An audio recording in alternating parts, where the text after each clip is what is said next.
Good afternoon all of you. आप सभी को आज से हम लोग हिस्ट्री का सेशन स्टार्ट करने जा रहे हैं। और जैसा कि आप लोगों को पता है,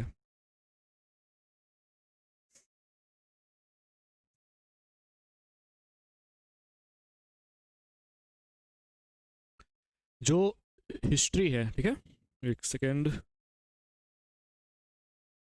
कलर चेंज कर लेते हैं हम लोग। ये सही है। ये जो हिस्ट्री है, इसको हम लोग थ्री पार्ट्स में पढ़ते हैं, ठीक है। पहला तो है एंशिएंट,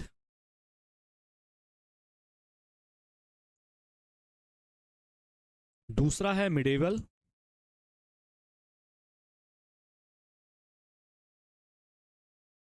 और तीसरा है मॉडर्न।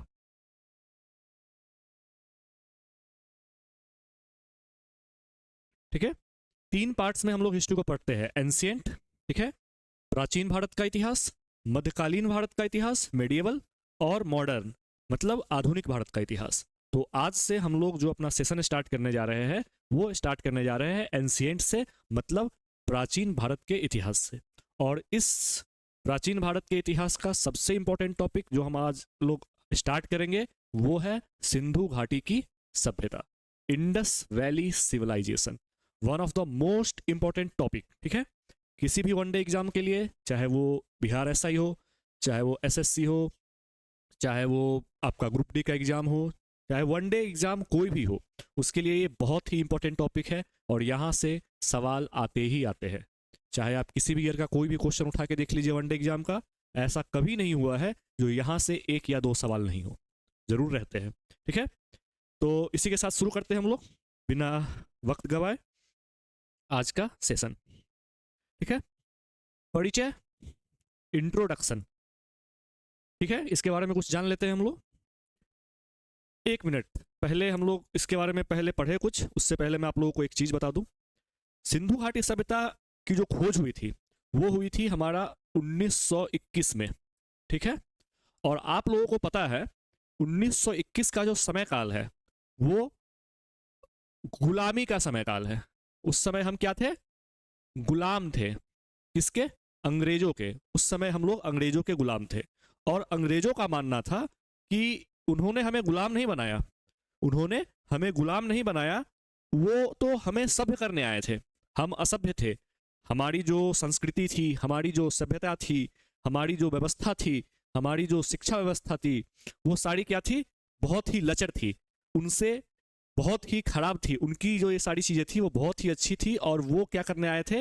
हमें सभ्य बनाने आए थे। ठीक है, हमें सभ्य बनाने आए थे वो।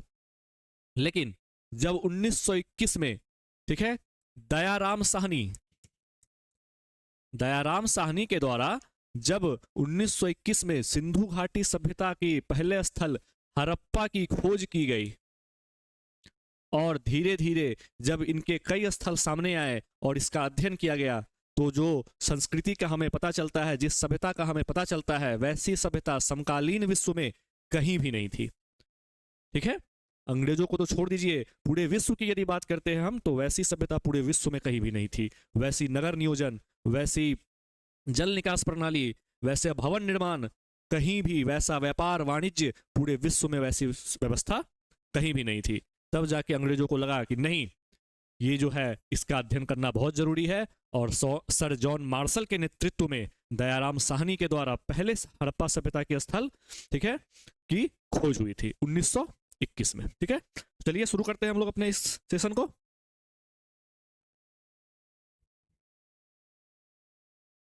आप लोग को जहां लगे आप लोग नोट डाउन कर लीजिएगा, ठीक है, मैं टाइम दे दिया करूंगा, आप लोग नोट डाउन कर लीजिएगा, ठीक है।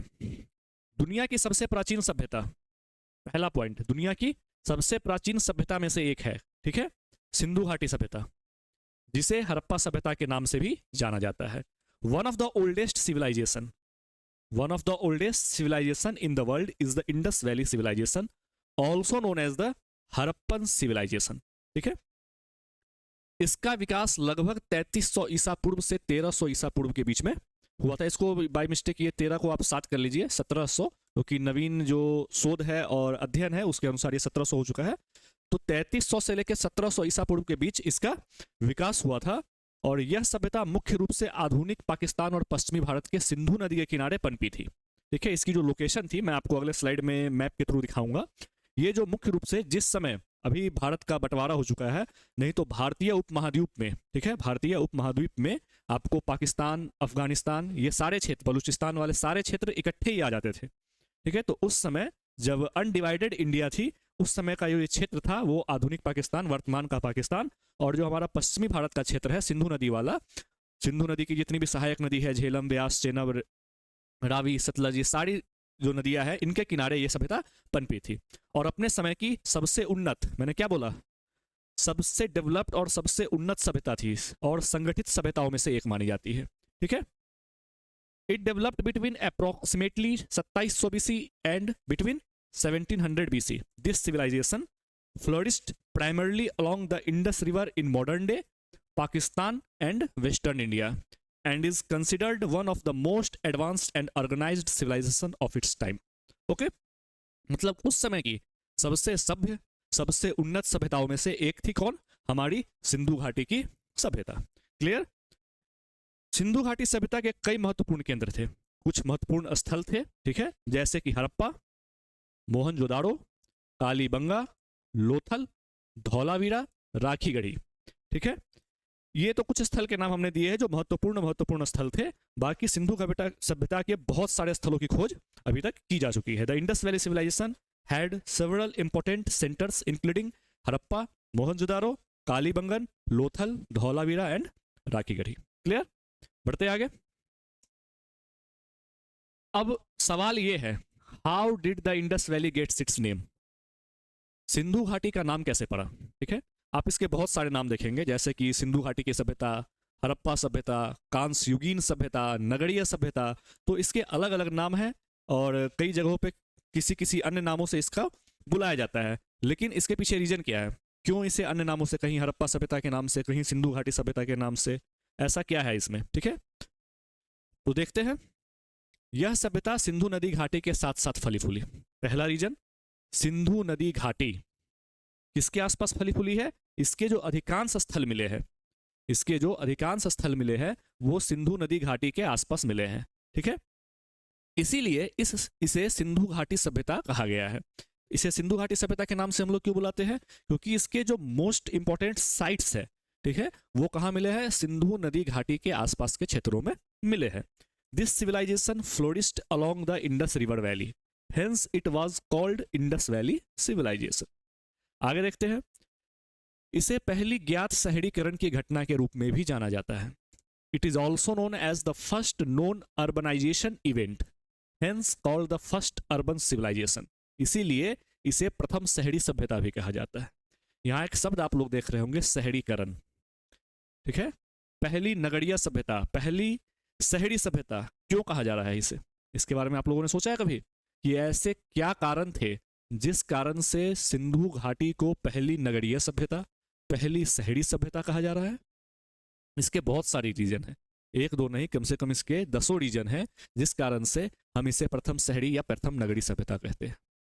हम आगे देखेंगे इसके रीजन्स कि इसके रीजन्स ऐसे क्या है। ठीक है, आगे कांस्य के व्यापक उपयोग के कारण इसे कांस्य युगीन सभ्यता भी कहा जाता है।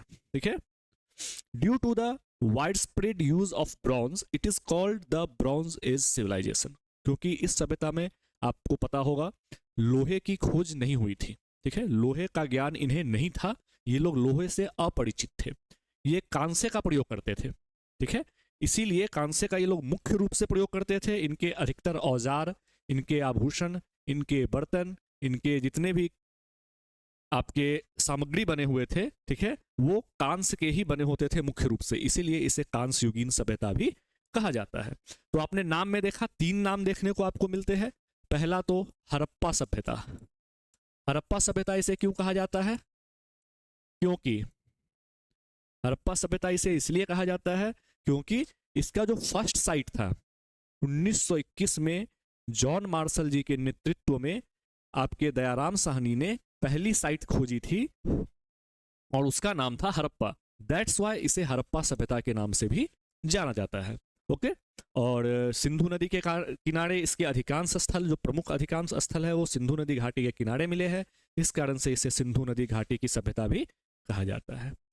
पहली नगरीकृत और शहरीकृत सभ्यता भी इसे कहा जाता है। और चौथा कांस्ययुगीन सभ्यता भी इसे कहा जाता है। तो चारों पॉइंट्स क्लियर हो चुके हैं कि चार नाम हैं इसके और चारों नाम इसके क्यों हैं, ये हमने क्लियर कर दिया। ओके, तो ये आपका हिंदी में है और ये आपका इंग्लिश में है, और मेरे साथ साथ ही आप लोग नोट डाउन भी कर लिया कीजिए। ठीक है, आगे बढ़ते हैं।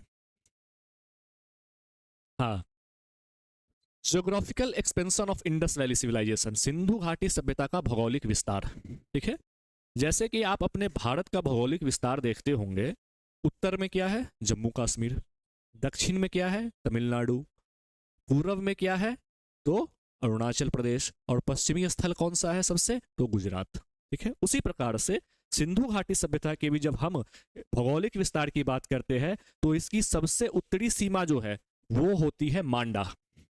ठीक है, ये बहुत इंपॉर्टेंट है, आपको मैचिंग में, वन वर्ड में, वन लाइनर में आपको यहां से प्रश्न बन सकते हैं। ठीक है, तो ये आप बिल्कुल ही याद रखिएगा, गलती से भी इसे भूलने की कोशिश नहीं कीजिएगा। ठीक है, तो इसका जो सबसे उत्तरी सीमा है वो है मांडा, और ये मांडा कहाँ है, तो ये मांडा है हमारा J&K। ठीक है, J&K, जम्मू और कश्मीर में। ठीक है, ये मांडा सबसे उत्तरी सीमा है सिंधु घाटी सभ्यता का।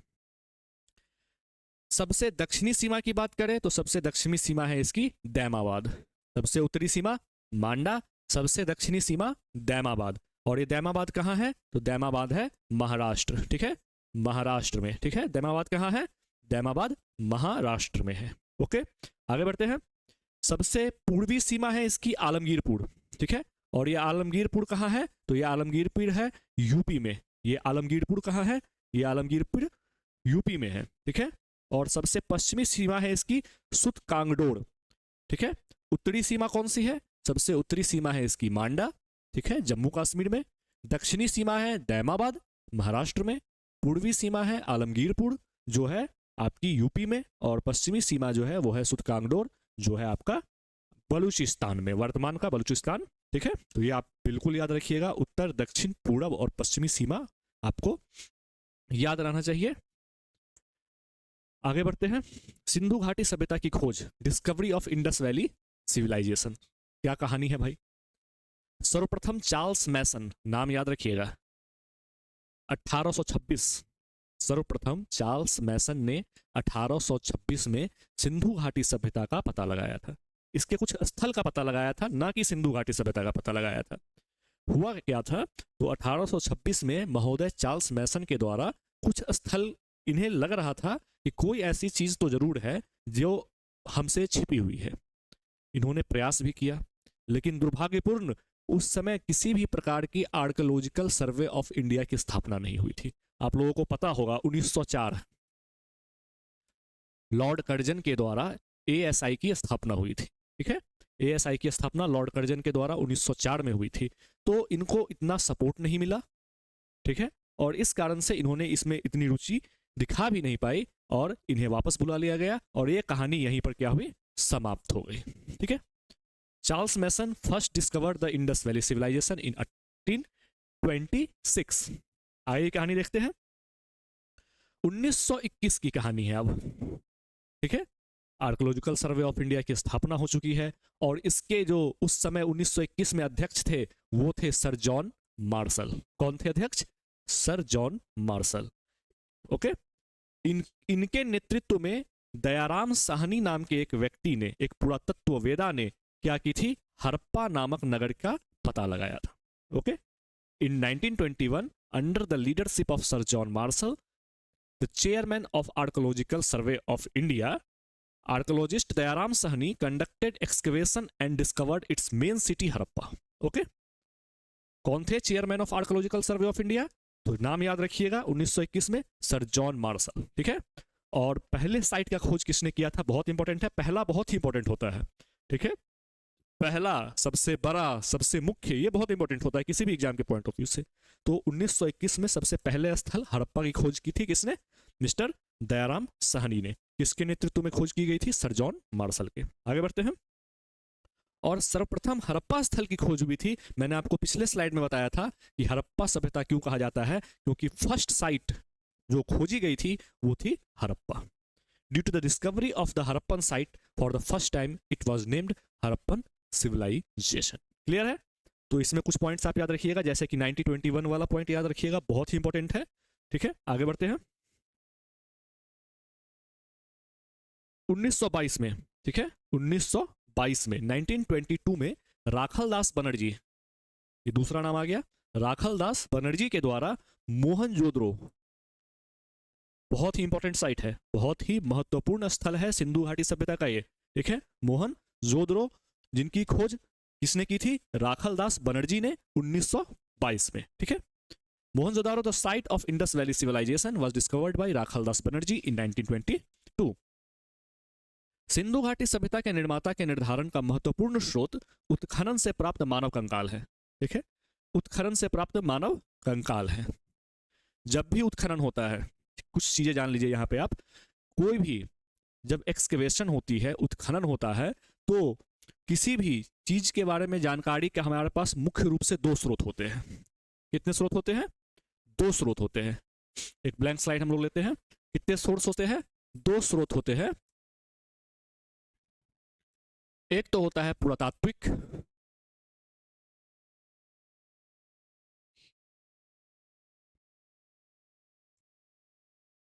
और दूसरा होता है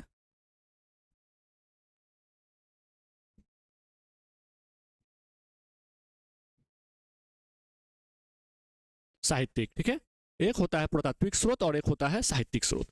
पुरातात्विक स्रोतों में वही चीजें आती है जैसे कि भवन, मुद्रा, मुहरे, सिक्के, मूर्तियां, मृदभांड। ठीक है, ये सारी चीजें किस में आती है? आपके पुरातात्विक स्रोत में। साहित्यिक स्रोतों में क्या आती है?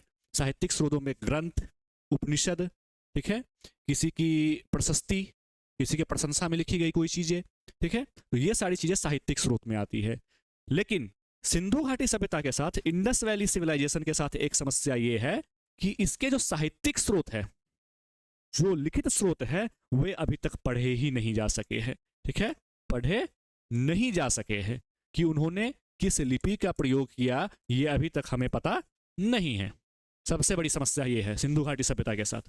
तो हम फुली रूप से, पूरी तरह से किस पे डिपेंड है? तो पुरातात्विक साक्ष्य पे।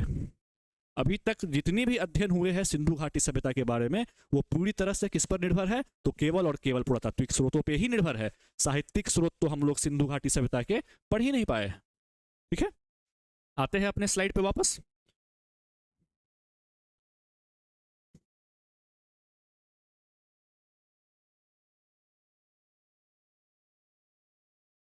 ठीक है, तो ये हो गया था, यहां पे थे हम लोग। तो क्या था कि सिंधु घाटी सभ्यता के निर्माण के निर्धारण का महत्वपूर्ण स्रोत क्या है? मानव कंकाल।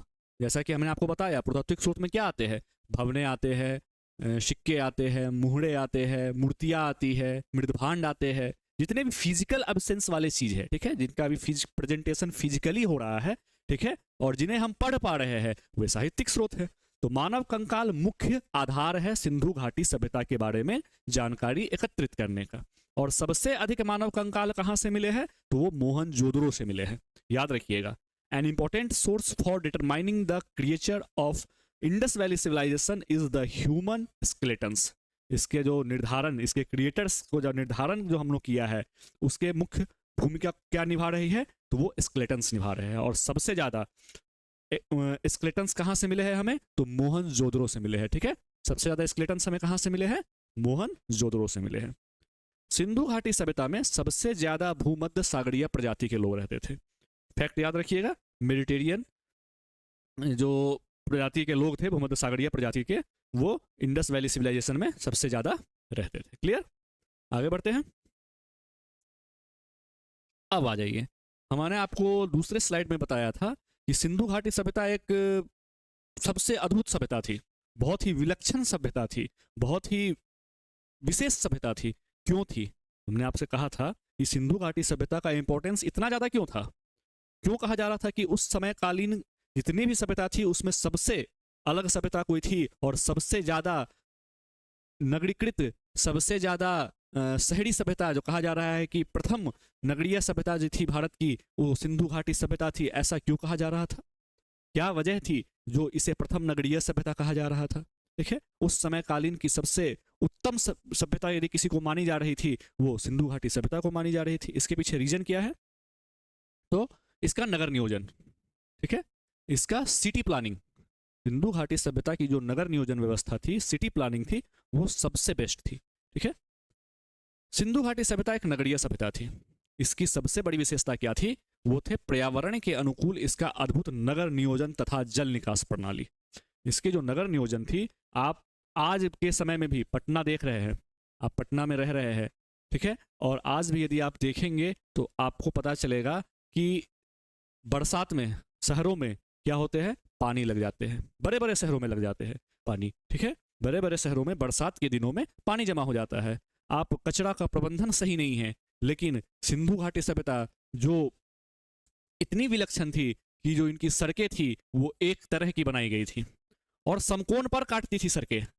ये नहीं कि कहीं पे जाम लगा हुआ है, कहीं पे सड़कें चौड़ी है, कहीं पे सकड़ी है, नहीं, सभी सड़कें का जो डायमेंशन था वो एक जैसा था और सभी सड़कें एक दूसरे को समकोण पर काटती थी। समझे? इनका जो जल निकास प्रणाली था वो इतना उत्तम था कि मतलब कहीं भी जल जमाव की समस्या नहीं होती थी। ठीक है, सभी जो नालियां होती थी वो ढकी होती थी। ठीक है, तो सिंधु घाटी सभ्यता एक नगरीय सभ्यता थी। इसकी सबसे बड़ी विशेषता थी इसका नगर नियोजन और जल निकास प्रणाली। Indus valley civilization was an urban civilization. ठीक है, its biggest feature was its amazing environmentally friendly city planning and drainage system.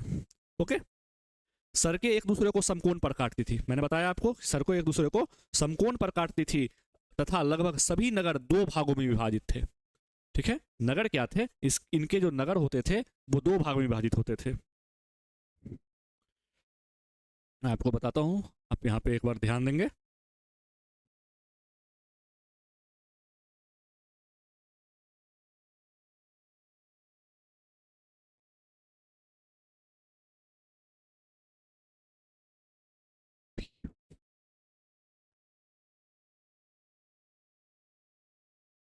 ठीक है, नगर विभाजन एक जो वो होता था, मान लीजिए ये कोई प्लॉट है, ये कोई शहर है, नगर मुख्य रूप से दो भागों में विभाजित होते थे। ठीक है, नगर मुख्य रूप से दो भागों में विभाजित होते थे इनके। एक जो होता था जिसका एरिया थोड़ा छोटा होता था और एक होता था जिसका एरिया बड़ा होता था। ठीक है, ये वाला जो एरिया था, छोटा वाला एरिया, ये ऊंचाई पर स्थित था और जो बड़ा वाला एरिया होता था वो निचले स्तर पर स्थित था। कहा जाता है कि अमूमन इस वाले क्षेत्र में जो रहते होंगे वो उच्च वर्ग के लोग रहते होंगे, जो व्यापार वाणिज्य में धनी वर्ग है, जो बड़े बड़े लोग हैं, जो शासन और प्रजा को नियंत्रित कर रहे हैं, शासन व्यवस्था चला रहे हैं। कहा जाता है कि वैसे लोग इन क्षेत्रों में रहते होंगे और जो निचला क्षेत्र था इनमें सामान्य लोग रहते होंगे, ऐसा ये लोग कहा करते हैं। तो अभी तक लिपि नहीं पढ़ी जा सकी है, तो हमारे पास जो भी जानकारी है वो हम जो खुदाई से जो हमें चीज़ें मिल रही है और जैसा हम स्ट्रक्चर देख पा रहे हैं हम उसी पे अनुमान लगाते हैं। तो ऐसा कहा जा रहा है कि इनका नगर विभाजन ऐसा होगा, मुख्य रूप से दो भागों में बटे होते थे और चारों साइड से क्या होता था, बाउंड्री की होती थी। समझ लीजिए, इतनी पुरानी सभ्यता और इन्हें इतना अच्छा नॉलेज है कि क्या ही बताए। ठीक है, क्लियरली इनकी जो नगर व्यवस्था थी दो भागों में विभाजित थी और सुरक्षा के लिए चारों साइड से क्या की हुई थी, तो बाउंड्री की हुई थी, मतलब दुर्गीकृत था। ठीक है, खुली बाउंड्री की गई थी नगर के चारों तरफ। क्लियर है? आते हैं हम अपने स्लाइड पे। नगर दो भागों में विभक्त थे। प्रथम भाग में ऊंचे दुर्ग निर्मित थे जिसमें शासक वर्ग के लोग निवास किया करते थे। ठीक है, वो शासक भी हो सकते हैं, वो व्यापार वाणिज्य पे जिनका कंट्रोल था वो भी हो सकते हैं, वो धनी किसान भी हो सकते हैं। तो क्या थे नहीं थे, जब तक लिपि नहीं पढ़ी जाएगी तब तक इसका क्लियर पता नहीं चल पाएगा, क्योंकि अभी हम लोग जितनी भी बातें कर रहे हैं वो पुरातात्विक स्रोतों के आधार पर ही कर रहे हैं। और दूसरे भाग में सामान्य नागरिक, व्यापारी, श्रमिक निवास किया करते थे। जो सामान्य व्यापार करते थे, जैसे कि किराना का दुकान हो गया, कपड़े की दुकानें हो गई, बर्तन की दुकानें हो गई, जो श्रमिक है जो डेली वेजेस पे काम कर रहे हैं, ठीक है, जो सामान्य नागरिक है, तो ये लोग कहाँ रहते थे? ये लोग दूसरे हिस्से में रहते थे। roads intersected each other at right angles and almost all the cities were divided into two parts. Clear? In the first part, high fort were built in which people of the ruling classes used to live, and in the second part common citizens, traders and workers used to live. Clear? First part में कौन लोग रह रहे हैं? तो first part में रह रहे हैं जो लोग रूल कर रहे हैं, रूलिंग क्लास के पीपल रह रहे हैं, और सेकंड पार्ट में कौन लोग रह रहे हैं? कॉमन सिटीजन्स रह रहे हैं. क्लियर है? सड़कों के किनारे की नालियां ढकी होती थी. मैंने आपको बताया ना कि नालियां जो थी वो खुली हुई नहीं थी, वो ढकी हुई थी. समझिए, उस टाइम के लोगों के पास भी इतना नॉलेज था कि नालियां ढकी रहनी चाहिए. ठीक है? और तथा इन नालियों से घरों का गंदा पानी मुख्य नालियों में गिरता था. एक मेन होल भी होता था, इनके पास एक मेन होल भी होता था, जहां जैसे कि मान लीजिए कि इस मोहल्ले में, इस एरिया में 10 घर है, तो उन 10 घरों से जो पानी आ रहा है नालियों के थ्रू, वो किसी एक बड़े से गड्ढे में जाएगा. तो एक मुख्य नाली भी होती थी जो सभी छोटे छोटे नालियों को कनेक्ट करती थी. ठीक है? The drains on the road side were covered and the dirty water from the house use to fall into the manhole. Clear? ठीक है? यहाँ पे कुछ चीजें हमारी वो हो रही है. चलिए आगे बढ़ते हैं. ये देखिए ग्रिड सिस्टम, आपको क्लियर दिख रहा होगा ग्रिड सिस्टम. ठीक है? ये मैंने पिक्चर लगाई. याद है, जैसे मैंने बताया था आपको कि ये एक छोटा एरिया है. ये क्या है? ये एक छोटा एरिया है, और यहाँ पे कौन रह रहे थे? पार्ट 1 में रूलिंग पीपल्स. ठीक है? जो लोग रूल कर रहे थे, जो लोग रूल कर रहे थे वो इसमें रह रहे थे, और यहाँ के मकान भी बड़े बड़े बने हुए थे. और सेकेंड पार्ट में कौन रह रहे थे? कॉमन पीपल रह रहे थे. ठीक है? यहाँ कौन रह रहे थे? यहाँ कॉमन पीपल रह रहे थे.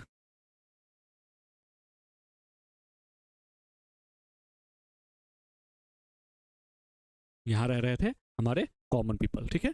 ये ग्रिड सिस्टम है. और सड़क देखिए, ये देखिए सड़क, ये चौराहा है. ठीक है? ये देखिए इनका सड़क व्यवस्था, ये देखिए. तो कितना बढ़िया तरीके से जहां भी आप देखेंगे, ठीक है, कितने अच्छे तरीकों से सड़कें का निर्माण किया गया था, जल निकास प्रणाली का निर्माण किया गया था, नगर को सुयोजित तरीकों से बनाया गया था. ठीक है? तो हमें कुछ चीजें सीखनी भी चाहिए इन चीजों से. खैर, ड्रेनेज सिस्टम देखते हैं इंडस वैली सिविलाइजेशन की. अब यहां देखिए, ये आ रही है नालियां, यहां से गई, ये आ रही है आपकी नालियां, और मैंने आपको बताया था ये जो मेन होल है जहां से नालियां कनेक्ट हो रही है, इसमें इधर से कनेक्ट हो रही है, इधर से कनेक्ट हो रही है, और यहां पे पानी कलेक्ट होती थी. ठीक है? ये आपका मेन होल है.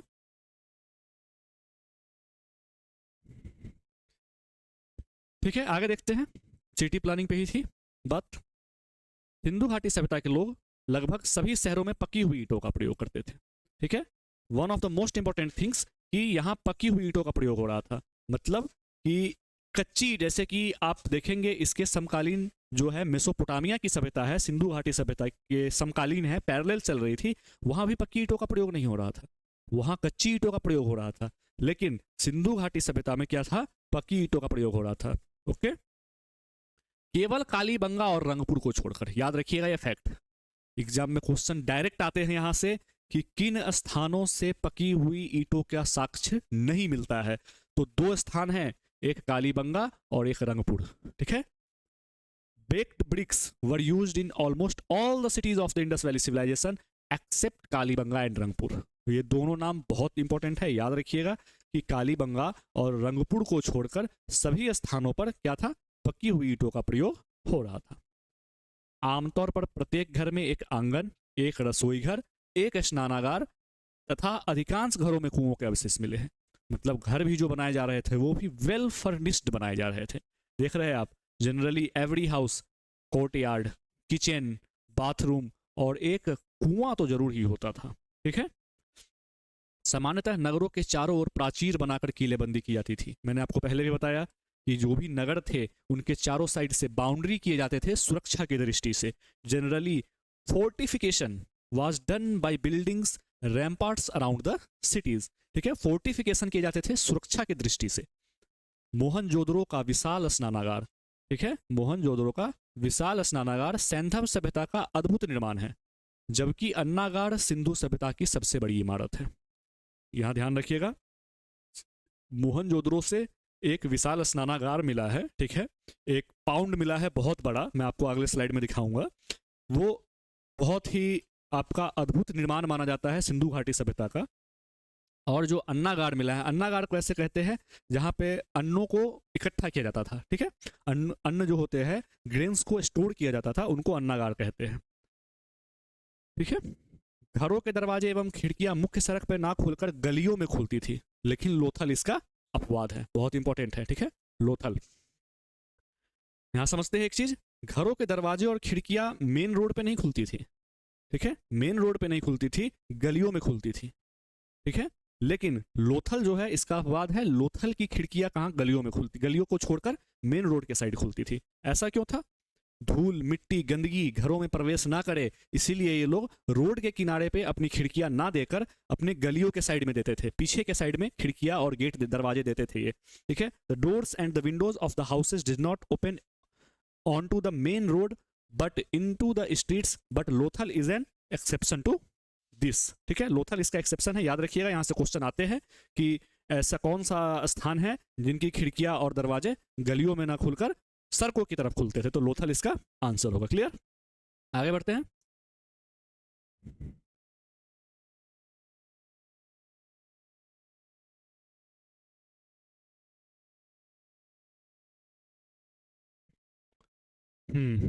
ये देखिए इनका नगर नियोजन कितना शानदार है, एक बिल्डिंग, दूसरी बिल्डिंग, तीसरी बिल्डिंग, चौथी बिल्डिंग, ठीक है, ये मेन गेट है, मान लीजिए कोई मोहल्ला है तो उसके अंदर जाने की के लिए एक मेन गेट है, यहाँ दीवारें बनाई गई है, ये घर है, मतलब सिस्टमेटिकली चीज़ों को बनाया गया है, देख रहे हैं आप, मतलब एक घर के बगल में दूसरा घर, फिर उसके बगल में दूसरा घर, एक मेन गेट, जल निकास की इतनी अच्छी प्रणाली, सड़कें इतनी अच्छी, मतलब कितना ही शानदार रहा होगा ये जगह, आप समझ सकते हैं।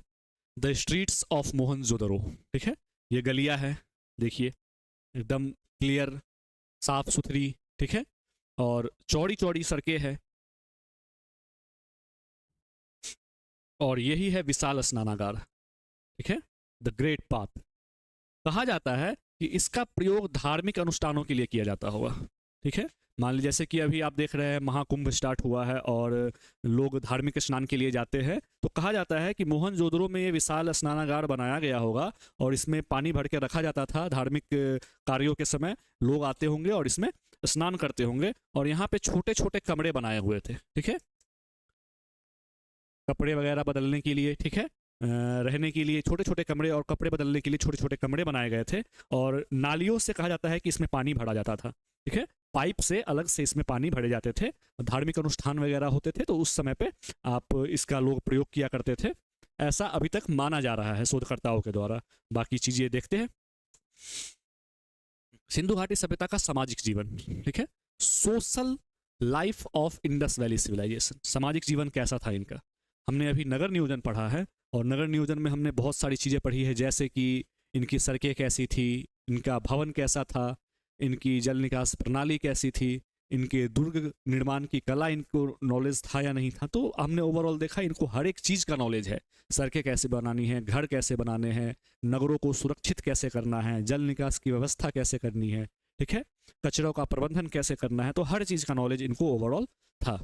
अब हम इनके सामाजिक जीवन की ओर देखते हैं, तो सिंधु घाटी सभ्यता से प्राप्त अवशेषों के आधार पर इस काल के सामाजिक जीवन का अनुमान लगाया जाए। मैंने आपको पहले ही बताया है कि जितने भी चीज़ें हम अनुमान ही लगा पा रहे हैं और वो भी पुरातात्विक स्रोतों के आधार पर अनुमान लगाते हैं हम लोग। The social life of this past can be estimated on the basis of the remains obtained from the Indus Valley civilization. मातृ देवी की पूजा तथा मुहरों पर अंकित चित्र से यह अनुमान लगाया जा सकता है कि हड़प्पा समाज संभवतः मातृ सत्तात्मक थी। अनुमान लगाया जा सकता है क्योंकि हमने मातृ देवी की पूजा के साक्ष्य देखे हैं। इसके मातृ देवी की पूजा के साक्ष्य देखे हैं। एक स्त्री की मूर्ति मिली है जिसके गर्भ से पौधा निकल रहा है, ठीक है, तो हमने ये अनुमान लगा लिया कि लोग उनकी पूजा करते होंगे और इस आधार पे हम कह सकते हैं, और मुहरों पर भी उनके चित्र मिले हैं, ठीक है, तो इस आधार पे हम कह सकते हैं कि समाज मातृ सत्तात्मक थी। मातृ सत्तात्मक का मैट्रियर्कल, ठीक है, मैट्रियर्कल मतलब कि मातृ प्रधान, माताओं को, महिलाओं को अधिक सम्मान और प्राथमिकता दी जाती थी, ठीक है। समाज में कई वर्गों की मौजूदगी थी, जैसे विद्वान, योद्धा, व्यापारी, श्रमिक, क्योंकि इसका पता हमें चल रहा था, क्योंकि जब हमने देखा था नगर का विभाजन 2 भागों में किया गया था, तो हमने देखा था कि एक वर्ग ऊपर रह रहा है और कुछ वर्ग नीचे रह रहे हैं, तो वहां से हमें यह अनुमान लगता है। ठीक है, from the worship of the mother goddess and the pictures on the seals it can be inferred that the Harappan society was probably matriarchal. Okay, हड़प्पावासी साज सज्जा पर विशेष ध्यान देते थे। ठीक है, आभूषण मिले हैं, स्त्री और पुरुष दोनों ही आभूषण का प्रयोग करते थे, लिपस्टिक मिले हैं। ठीक है, ये आश्चर्य की बात है कि महिलाएं उस समय भी साज सज्जा पर पूरा ध्यान देती थी। Harappan there were many classes in the society such as scholars, warriors, traders, workers. ठीक है, The Harappans paid special attention to adornment. Both men and women wore jewelries. ठीक है, महिलाएं भी और पुरुष भी दोनों ही ज्वेलरी का प्रयोग करते थे। सिंधु सभ्यता के लोग सूती और ऊनी दोनों प्रकार के वस्त्र पहनते थे। The people of the Indus Valley civilization used both cotton and woolen clothes. ठीक है, सूती वस्त्र का भी प्रयोग हो रहा था और ऊनी कपड़ों का भी प्रयोग हो रहा था। ये आप देख सकते हैं, ऑर्नामेंट्स, गहने। ठीक है, ज्वेलरीज, कंगन, गले में पहनने वाले। ठीक है, ये छोटे छोटे शायद कान में पहनने वाले होंगे, ये पायल टाइप का कुछ है। तो ये सारी चीजें आप देख सकते हैं, पुरुष भी पहन रही थी और महिलाएं भी पहन रही थी। क्लियर? ठीक है, सामाजिक जीवन, अभी हम लोग सोशल लाइफ पे ही है और देखते हैं। इस सभ्यता के लोग शाकाहारी भी थे और मांसाहारी भी थे। ठीक है, शाकाहारी भोजन भी कर रहे थे और मांसाहारी भोजन भी कर रहे थे। और इसका पता हमें कैसे चलता है? जो हमने वहां पे खुदाई की होगी तो हमें मछलियों की हड्डियां मिली है। ठीक है, और बहुत सारे मांसाहारी जीव जिसका भोजन के रूप में हम लोग प्रयोग करते हैं, उनकी हड्डियां मिली है। इससे हम लोग कह सकते हैं कि वो मांसाहारी भी थे और शाकाहारी तो होंगे ही। ठीक है, people of this civilization ate both vegetarian and non vegetarian food. Clear? यहाँ के लोग मनोरंजन के लिए चौपर और पासा खेलते थे। चौपर और पासा आप जैसे लूडो वगैरह खेलते हो, कुछ उसी के समतुल्य कुछ खेल हैं। ठीक है, महाभारत वगैरह जिन्होंने देखा होगा वो देखे होंगे पासा वगैरह खेलते हुए, चौपर वगैरह खेलते हुए। तो चौपर और पासा खेलते थे फॉर एंटरटेनमेंट के लिए। क्लियर?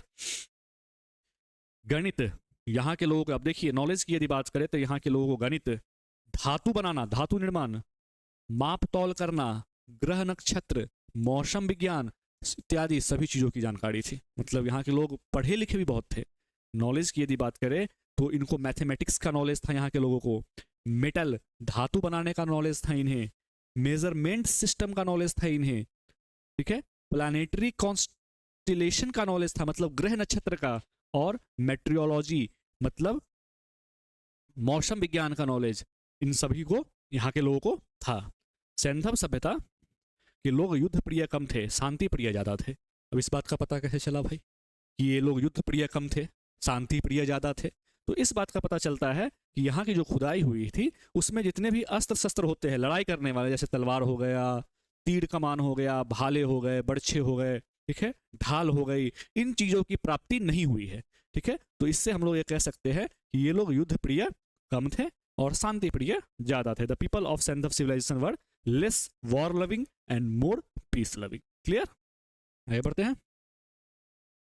ये आप कुछ खिलौने वगैरह है जो ये लोग यहाँ खेलते थे। आप इसमें डाइस देख रहे हैं, ये हम लोग का डाइस है, देख रहे हैं, जो हम लोग लूडो वगैरह खेलते हैं तो इस टाइप का कुछ डाइस रहता है।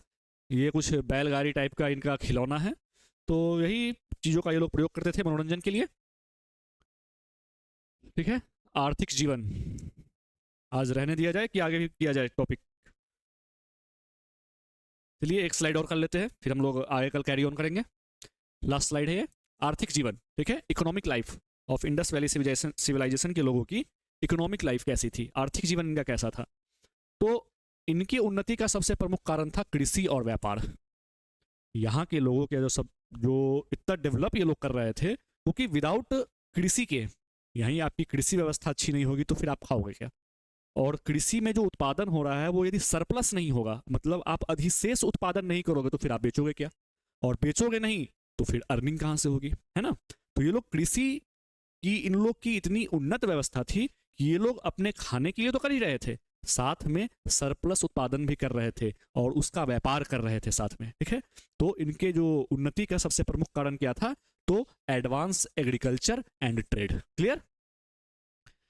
सिंधु घाटी सभ्यता का व्यापार केवल आंतरिक क्षेत्र तक ही सीमित नहीं था, जैसे कि यदि हम अपने भारत की आज वर्तमान समय की बात करें तो बिहार से मखाना का व्यापार यूपी में हो रहा है, महाराष्ट्र में हो रहा है, गुजरात में हो रहा है, और साथ में फॉरेन में भी हो रहा है। आंतरिक व्यापार के साथ साथ बाहरी देशों के साथ भी आज हम लोग व्यापार कर रहे हैं। उसी तरह से सिंधु घाटी सभ्यता के लोग भी केवल आंतरिक क्षेत्र में व्यापार नहीं कर रहे थे, बाहरी देशों के साथ भी व्यापार कर रहे थे, जैसे मेसोपोटामिया, मिस्र, मध्य एशिया, इन सभी क्षेत्रों से ये लोग व्यापार कर रहे थे। तो आप सोच सकते हो कि इनकी जो आर्थिक स्थिति होगी वो कितनी अच्छी होगी। ठीक है, और व्यापार के लिए कुछ बंदरगाह जैसे कि आप लोथल और रंगपुर का नाम सुनते हैं। ठीक है, कुछ आपके डॉकयार्ड्स थे। ठीक है, Lothal and Rangpur, clear, major ports है लोथल एंड रंगपुर, याद रखिएगा। मापतौल की इकाई 16 के गुने में थी। ठीक है, मापतौल की इकाई 16 के मल्टीपल्स में थी। सबसे पहले कपास पैदा करने का श्रेय सिंधु सभ्यता के लोगों को जाता है। ये देखिए, ये बहुत बड़ी अचीवमेंट थी इनके लिए कि कपास जो आज हम लोग प्रयोग कर रहे हैं, इसका पैदा करने का श्रेय, सबसे पहले उपजाने का श्रेय सिंधु सभ्यता के लोगों को ही दिया जाता है। ठीक है, साथ ही इस सभ्यता के लोग गेहूं, जौ, राई, मटर, सरसों की भी खेती करते थे। मतलब ये लोग चावल के साक्ष्य की यदि बात की जाए तो इस पे थोड़ा संशय है, क्योंकि कुछ इतिहासकार किसी किसी स्थल से चावल की भूसी प्राप्त होती है, और जैसे कि लोथल से भी चावल की भूसी मिली है, लेकिन अभी तक इस पे क्लियरेंस बहुत अच्छे से नहीं है। तो जब तक क्लियरेंस ना हो जाए और जब तक हमारे एनसीईआरटी में ना आ जाए क्लियरली कि हाँ गारंटी के साथ, तब तक अभी तक हम लोग यही चीज़ें देखेंगे। गेहूं है, राई है, मटर है, सरसों है। ठीक है, जैसे कि देखते हैं कि कहीं कहीं घोड़ों के साक्ष्य के बारे में दिया है कि सुतकांगडोर से घोड़ों की अस्थियां मिली है, लेकिन अभी तक इसको क्लियरेंस नहीं दिया गया है फुली रूप तरीके से। ठीक है, the credit for producing cotton for the first time given to the people of Indus valley civilization. People of this civilization also cultivated wheat, barley, rye, peas, mustard. Clear, अगला स्लाइड देख ले, ये देख लीजिए, लोथल का बंदरगाह है ये। ठीक है, ये क्लियरली आप जितने भी मैप्स देखेंगे सब में देखेंगे चारों साइड से बाउंड्री है, सड़कें चौड़ी चौड़ी है। ठीक है, भवन क्लियरली विजिबल है कि मतलब एक के बगल में एक, एक के बगल में एक, मतलब इतने अच्छे तरह से डिजाइन किया गया है चीजों को। और ये जो है लोथल का बंदरगाह है, जहां से ये लोग क्या करते थे, व्यापार करते थे। क्लियर, ठीक है, ये लोग क्या करते थे, व्यापार करते थे। और ये लोथल कहाँ है, ये लोथल है हमारा गुजरात में। ठीक है, लोथल कहाँ है, लोथल है वर्तमान के गुजरात में। क्लियर, मुहड़े, मुहड़ जो होते हैं ये स्टैंप होते हैं। जैसे कि आप व्यापार करते हैं और आज एक स्टैंप लगाया जाता है कि ये किस कंपनी का है, जैसे रिलायंस का है, ये टाटा का है, ठीक है, ये नोकिया का है, ओके, ये एप्पल का है। जो स्टैंप लगाते हैं हम ऊपर से अपने पैकेट के ऊपर, वही मुहर कहलाते हैं, सील, ठप्पा। ठीक है, जिसे हम लोग देसी भाषा में ठप्पा भी कहते हैं। तो इन सील पे आप, जैसे कि ये यूनिकॉर्न टाइप का कोई जानवर है, ठीक है, एक सिंग वाला, ठीक है, ये पशुपति वाले आप जो मूर्ति देखते हैं ये, ठीक है, ये आपका जो बैल टाइप का आकृति है ये, ठीक है, तो ये क्या थी, ये मुहड़े थी। ठीक है, मुहड़ों पर इन चित्रों का प्रयोग किया जाता था। लेकिन समस्या क्या है कि इन लिपियों को हम नहीं पढ़ पाए हैं। ये लिपियां जब तक डिकोड नहीं होंगी तब तक हमें बहुत सारी चीजों से हम अनभिज्ञ है, और जिस दिन ये लिपियां डिकोड हो गई बहुत सारे राज खुल जाएंगे। ठीक है, तो आर्थिक जीवन हम लोग खत्म ही कर लेते हैं, शायद ये आर्थिक इकोनॉमिक लाइफ का लास्ट स्लाइड है। मुख्य खाद्यान्न, मुख्य रूप से ये लोग गेहूं खाते थे और जौ खाते थे। ठीक है, मुख्य रूप से ये लोग क्या खाते थे, व्हीट और बार्ली। कृषि कार्य हेतु पत्थर एवं कांसे के औजार का प्रयोग किया जाता था। मैंने आपको पहले भी बताया, लोहे को कोई साक्ष्य मिले नहीं है कि लोहे का ये लोग प्रयोग करते हो, तो ये लोग पत्थर का प्रयोग करते थे और कांसे का प्रयोग करते थे। लकड़ी के हल का प्रयोग करते थे। हल किस चीज के बने हुए थे, लकड़ी के बने हुए थे। और मैं आपको बता दूं, जो लकड़ी का हल का साक्ष्य मिला है वो बनावली से मिला है। ठीक है, बनावली से, नाम याद रखिएगा, बनावली। क्लियर है,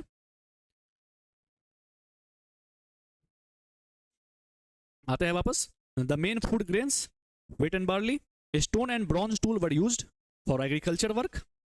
कृषि कार्यों एवं व्यापार तथा परिवहन में पशुओं की महत्वपूर्ण भूमिका थी, जिससे पशुपालन का भी विकास हुआ। अब ट्रेड वगैरह करने के लिए, जैसे कि पोर्ट तक अपने सामान को लेके जाना है, तो आज तो ट्रक है, ठीक है, मालगाड़ी है, लेकिन उस समय जो पोर्ट तक सामान जाते थे और जो आंतरिक व्यापार जहां पर नदियां नहीं है वो कैसे होती थी, वो बैलगाड़ी से होती थी, इक्का गाड़ी से होती थी। ठीक है, और ठेले वगैरह जो होते थे उसको कौन घीसता था, तो उनको जानवर घीसते थे।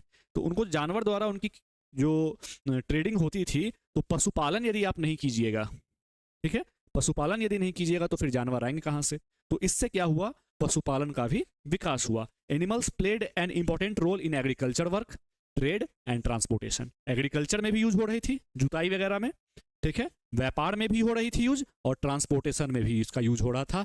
3 जगह इसके यूज हो रहे थे। इससे क्या हुआ, पशुपालन में बहुत वृद्धि हुई, ठीक है, due to which animal husbandry also developed. Clear?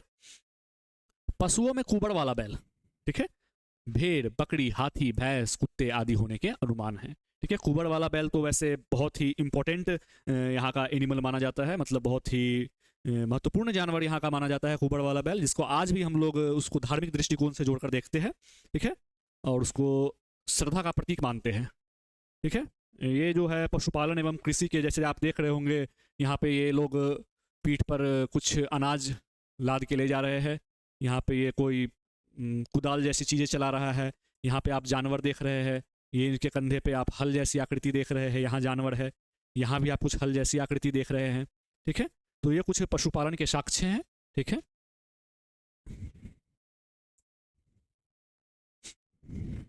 तो धार्मिक जीवन है, अब हम लोग इसका आगे कल करेंगे, ठीक है। आज क्लासेस यहीं तक रहने देते हैं और आर्थिक जीवन तक आप लोग रिवीजन कीजिए, ठीक है, अच्छे से, और यहाँ तक पढ़ के आइए। कल मैं क्लास धार्मिक जीवन, रिलीजियस लाइफ से स्टार्ट करूंगा, और उससे पहले 5 मिनट आज की क्लास से रिलेटेड कुछ क्वेश्चंस पूछूंगा, तो आप लोग अच्छे से पढ़ के आइएगा। उम्मीद है कि आप लोग चीज़ों को सीरियस लेंगे, ठीक है, क्योंकि एग्जाम्स के साथ कोई मजाक नहीं।